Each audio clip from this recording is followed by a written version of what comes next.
ബലഹീനനും പാപിയായ ദാസനാകുന്ന ഞാൻ ഇപ്രകാരം കീർത്തിച്ച് ചൊല്ലുന്നു.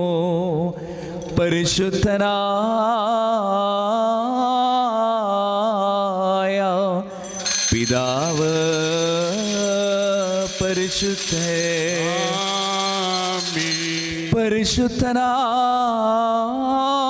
പരിശുദ്ധനായ പുത്രൻ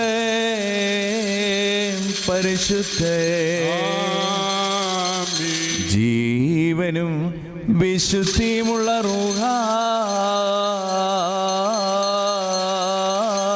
പരിശുദ്ധൻ.